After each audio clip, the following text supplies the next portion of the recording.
Okay, I think we should be live, right? So, hi everyone, and today we have an interview with Royse. Roger, for taking time and joining us. Thank you so much. So, how are you doing? Tell us, please. Good. Well, thank you for having me here today. I'm happy to be talking with you today about ICOs and tokenization and all the legal trouble you can get into. Absolutely. Thank you so much. So, before we start, could you please introduce yourself? Thank you. Yeah, thanks. I'm Roger Royse. I'm the founder of the Royse Law Firm. We're a business, corporate, and tax firm based in Silicon Valley, but with offices and lawyers and a presence around the world. We do corporate and tax transactions, and we do quite a bit of work in this blockchain, crypto, and ICO space. All right, thank you. So nice to meet you, of course. And the first question is going to be, so Roger, what's your opinion about ICOs and what's their importance in today's world? Well, I'm very optimistic and positive about the trend, even though you've heard a lot of negative things in the U.S. press about some of the bad actors, which often happens whenever we have a new and disruptive business model or technology. And I think the time has come for ICOs to democratize the process a little bit and really streamline the process of raising money and making it easier for companies to monetize on their underlying fundamental businesses, products, and technologies. So I'm very big on ICOs. I think it's the wave of the future. I think it's going to be a new source of funding for a lot of companies. It's really going to be what crowdfunding had promised to be. And I often refer to this as crowdfunding on steroids because it's got this technology enablement to it that's going to make it fulfill the promise that, like I say, crowdfunding had given us 6 or 7 years ago. Right, sure, thank you. Got that. So the second question is going to be, status of ICOs is important. So what does it give and guarantee for ICOs? I'm sorry, could you say that again? Why the legal status of ICOs is important? What does it give and guarantee? Yeah, so a lot of people, there's some confusion and a lot of misinformation about the legal status. And we've really got two constituencies we have to worry about here. One is the regulators, and they have all spoken. And their view is that this is old wine in new bottles. There is a regulatory framework that actually has rules that govern these instruments. And if you're talking, if you have a hammer, everything's a nail, right? So if you're talking to the SEC, they view almost all of these as securities.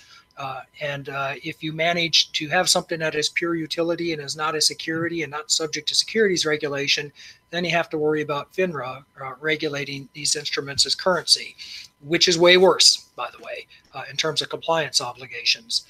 And there's always this overlay of whether it is a commodity usually, but whether it's subject to regulation by the CFTC as a commodities future derivative. So, and then on top of that, you've got all the normal U.S. regulatory concerns that apply to any business. Could be FTC concerns. Some of these implicate banking laws. Some implicate real estate laws. Kind of depends on the underlying business. But it's really important to thread that regulatory needle and to make sure that you comply if you're in the U.S. Because if not, you have the full force and power of the United States government that can come down, plus all 50 states that can come down on one of these companies and shut down their offering. That, however, is not the scariest part of this. The worst part of this is not the governmental agencies. It's not the regulatory agencies. It is the fact that there is a private right of action under our securities laws that potential plaintiffs can bring. And we're seeing those lawsuits. We're seeing a lot of them. So even though we might be able to close one eye and look the other way and get past the regulators on some of these issues, it's not going to be that easy when you've got somebody trying to get their money back or angry plaintiffs. So it's really super important to go out of your way to comply with all of these laws. Okay, thank you. And could you tell please more about the current state of the law, regulation, and taxation for ICOs in 2018? Yeah, let me take those one at a time. So the current state, I'll just briefly at a high level. I've got a several-hour presentation on this. It takes a while to explain. It's complex and there's a lot to it. But at a high level, most ICOs are securities, maybe all of them. As far as the SEC is concerned, the Securities and Exchange Commission here in the United States, they are securities and they cannot be sold without being registered as securities or under an exemption from registration. We almost always try to do this, but we always try to do this under an exemption from registration because the registration requirements don't quite fit the product. They don't quite fit the they don't fit the token. So the good news is some of these exemptions are pretty easy to get into as long as you're only selling to what we call accredited individuals. Not so easy once you're outside of that. So the current state is that we can do exempt offerings of ICOs within the United States or anywhere in the world to accredited individuals, but we cannot sell these things to unaccredited individuals unless we register them, which I think it is a practical matter. We can't do. It's a long story, but nobody's done that. Or if we qualify under Reg A, which is another whole thing that a lot of companies may or may not want to go to, depending on the size that they're offering. So we do accredited only offerings in the U.S., but then outside the U.S., we're not subject to U.S. securities laws. There's an exemption called Reg S, or we could have a foreign company be, wholly outside the U.S. and not subject to U.S. law at all, offering its securities to foreigners. But then we have to comply with the foreign securities law. But the current state in the U.S. Of regulation is that these things are probably securities and they're probably subject to registration. Now, if they are not, and sometimes even if they are, we also have to worry about, or we have to be concerned about whether what we have is a cryptocurrency or a currency that is subject to regulation by the U.S. Department of Treasury under FINRA. And then again, all 50 states as money services businesses. That is not something that typically your typical run-of-the-mill garden variety ICO doesn't typically trip that wire, but some of them have that I've seen, and we have to run that gauntlet and come to a conclusion on whether there's a separate or even additional registration requirement under FINRA. Now, FINRA has said if you're subject to regulation under the SEC, we're probably not going to require you to get into our system as a money transmitter, but I think it's a case-by-case basis. And then finally and thirdly, these things are commodities. And if somebody starts trading them, especially trading in futures, we've got the Commodities Futures Trading Corporation to contend with, and we must comply with that regulatory environment, which is also somewhat onerous. Now, that's the legal side, and we've got a path. It's complex, but we've got a path for offering these things in the U.S. The tax side is much less well understood. And I can tell you that I have a view as to how these things are taxed both domestically and internationally. But based on all the white papers I've read, not everybody in the world shares that view, and most people have not even thought of it. But I can tell you that you should assume that, first of all, that the proceeds of an ICO are going to be taxable, and we might quibble about when. We might quibble about when you have to recognize the income, but I don't think anybody is going to seriously suggest they're not taxable anymore. And thirdly, and this is the worst part, if you use one of these offshore structures, if you're not careful, you could end up with a 37% rate of tax in the U.S. on the money that's not even here, that's sitting offshore. So the tax side of this is much more significant than a lot of people think, and something that requires a lot more disclosure in the PPMs than I've been seeing. All right, I see. Thank you. And the next question is going to be, just could you tell us a little bit more about the process of ICOs legalization? How does it look like? Well, when you say legalization, I assume what you mean is qualifying for an exemption from registration. So as you know, a typical ICO project will start with a pre-sale, which these days are being done pursuant to a SAFT. That's just what the market is doing. And that pre-sale is usually done in the United States and throughout the world under what we call a Reg D exemption.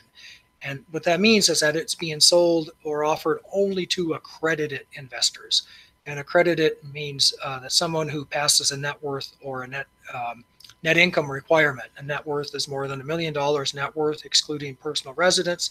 Net income requirement is more than $200,000 for the current year and the previous 2 years, or $300,000 jointly with their spouse. So somebody passes one of those tests, and an individual, then they are accredited and they can buy into these. For institutions, the test is either that all of the owners of the organization are accredited investors, or that the entity itself has more than $5 million of assets. So the SAFT is sold. The pre-sale is made to accredited investors only, usually a smaller group, usually pursuant to just fairly limited Reg D disclosures, just like we've sold convertible notes and safes in the past. And that money is used to actually build out the platform and create the token. Then we do the actual ICO, the token sale. And that's where the market diverges wildly on how those are being done. I will tell you, most of them are in foreign countries. Because like I said, we can't sell these things to unaccredited U.S. investors. We don't have a good exemption for that, other than Reg A, or Reg A plus rather. So most of these are done through foreign companies or to foreign purchasers under a U.S. exemption from securities registration called Reg S, which means a foreign targeted offering. And then the SAFT will convert into the token in that later token offering. So that's the state of the law. That's how they're currently being done. That's as far ahead as a lot of people are looking. I think the real issues here are then what happens. Now they're out there in the market. People have them. How do they get liquidity? And that's where we're running into some really thorny legal issues, because these tokens want to list on an exchange. And the SEC has been very clear about this, is that they can only be sold or exchanged to U.S. persons on a registered exchange or an alternative trading platform. And the good news, that's the bad news. The good news is that these things are starting to pop up. I am aware, of at least one alternative trading platform that has gone through the FINRA registration and can actually trade these things. But for the longest time, companies were doing these deals on a hope and a prayer that someday there would be a legal exchange that people could trade these on and get liquidity. And now that's starting to happen. So the market is finally the law is finally, not the law so much as the market is catching up with the technology here. And that's going to really fuel the growth of these sorts of offerings. Okay, thank you, tough process. Right, so, but I wonder, how do ICOs deal with the governmental pressure? How do they deal with the governmental pressure? Well, it's all over the. Well, here's the thing: the SEC has actually. I'm not that concerned about governmental pressure. I know the path, and the SEC has been relatively hands-off, despite what you've been reading in the papers. They've been pretty hands-off on these deals, unless there's fraud, there's a security breach, there's a failure to follow anti-money laundering or know your customer laws. But they've really been going after bad actors and looking for bloody shirts. So if you're not one of those bad people or one of those careless people, probably not going to draw a lot of attention from the SEC. So we've been handling the governmental pressure pretty well, because there hasn't been that much pressure, despite what you've been reading. The real pressure is from the plaintiff's bar. That's the lawyers that will represent the buyers of these tokens, the buyers who someday down the road have buyer's remorse and want their money back. That's a much tougher issue, because they're going to use the exact same laws and take a pretty conservative position. And some of this is highly factual. So you could end up in court arguing, even though you've dotted every I and crossed every T, you could still end up in court on a securities fraud case, arguing over the state of your documents. So governmental pressure we're okay with. Plaintiff's bar stuff is what really worries me. Okay, thank you. I want to ask you how to avoid those legal mistakes that could kill your startup. Thank you. So, I don't have a copy here. I'm so embarrassed. I'm the author of a book.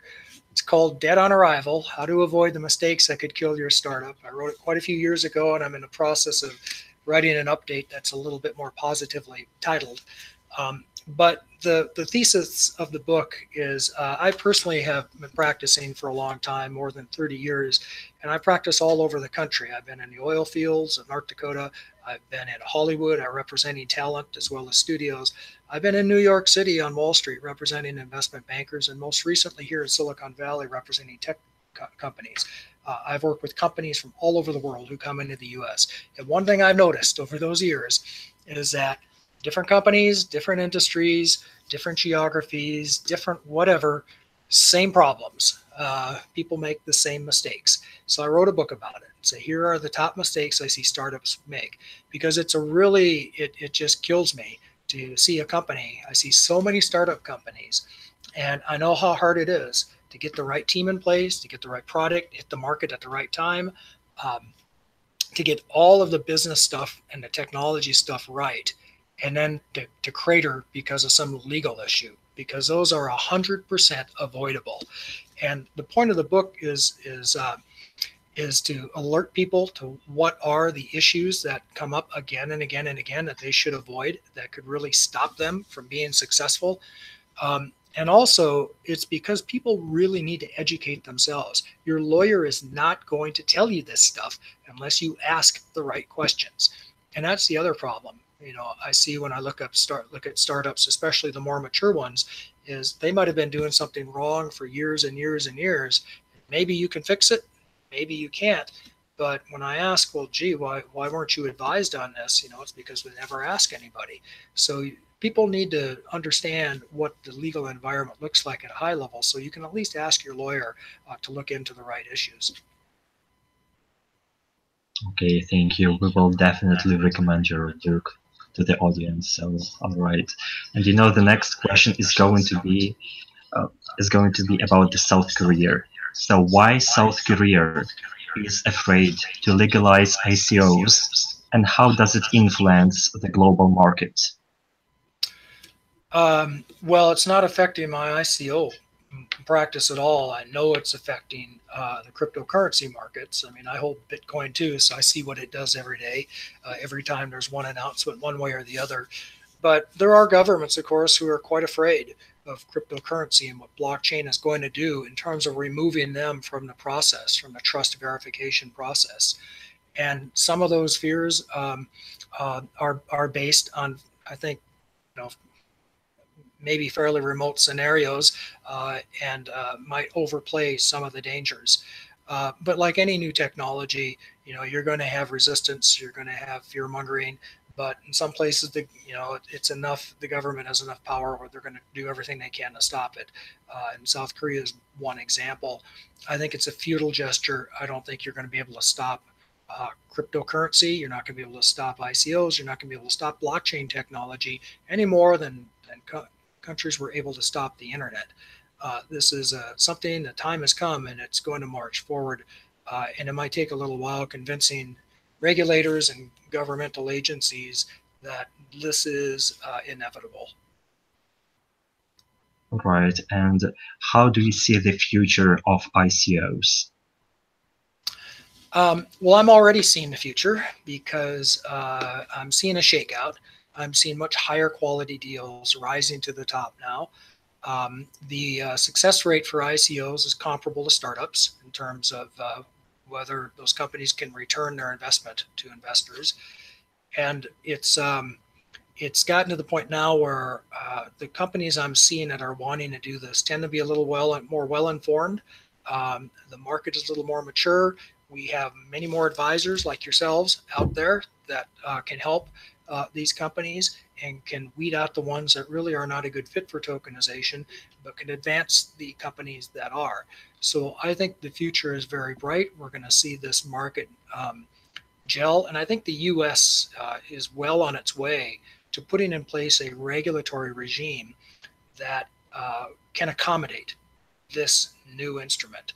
I think the U.S. is on its way to doing that. I think it has to, because we're chasing those entire markets outside the country, and that makes no sense at all to me. So I think the future is we'll get a regulatory regime that we don't like, but we can live with, and the ICO business will come back to the United States, and U.S. companies will be able to do these things. Thank you. And last but not least, so what projects are the most eye-catchy for you? Well, I won't name any names, but in terms of the type of projects, I like to tell people, and this is true of startups, it's true of anything, and it's especially true of ICOs. I've sat through presentations that take an hour and I still don't get it. I still don't understand what they're trying to do. If it can't be explained to me, like in a couple of minutes, or to anybody, then I'm a little nervous about it. It should be obvious. It should be something that as soon as you look at it, you say, well, there's a great idea. That's something that makes tokenization makes perfect sense. You know, let me give you an example. Games and gambling are companies, are the types of businesses that sort of makes perfect sense, you know, for them to be tokenized.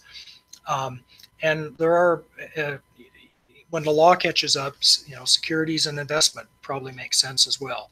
So if you can see the path fairly clearly and it looks obvious, and if you think to yourself, that's a great idea, why didn't I think of that? That might be a good candidate. But if it's something you really have to struggle with to understand how it's all going to fit together, that might not be.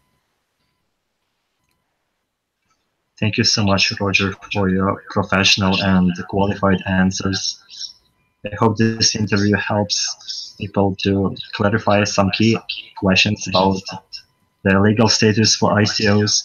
So it was a certain pleasure for me to talk to you today, and I hope you have a great day, and thank you so much for the interview. Okay, thank you. Happy to be here. See you. Thank you so much. Goodbye.